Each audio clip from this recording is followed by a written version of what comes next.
नांदेड जिल्ह्यात दुर्दैवी घटना। 6 महिन्यात 2 चिमुकल्यांच्या डोक्यावरून आई-वडिलांचे छत्र हरपले। नांदेड जिल्ह्यातील मुदखेड तालुक्यातील पिंपळकवठा येथे अत्यंत हृदयद्रावक घटना घडली असून अवघ्या 6 महिन्यांच्या कालावधीत 2 चिमुकल्यांनी आई-वडिलांना गमावले आहे। या घटनेमुळे संपूर्ण परिसरात हळहळ व्यक्त केली जात आहे।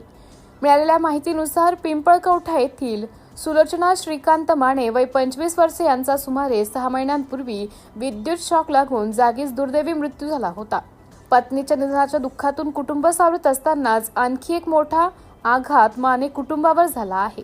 श्रीकांत बालाजी माने यांना राहत्या घरी सर्पदंश झाला होता।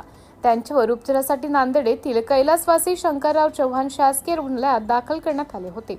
मात्र उपचारादरम्यान त्यांची प्राणज्योत मावळली। त्यांच्या पश्चात 2 लहान मुले तसेच आई वडील असा परिवार आहे।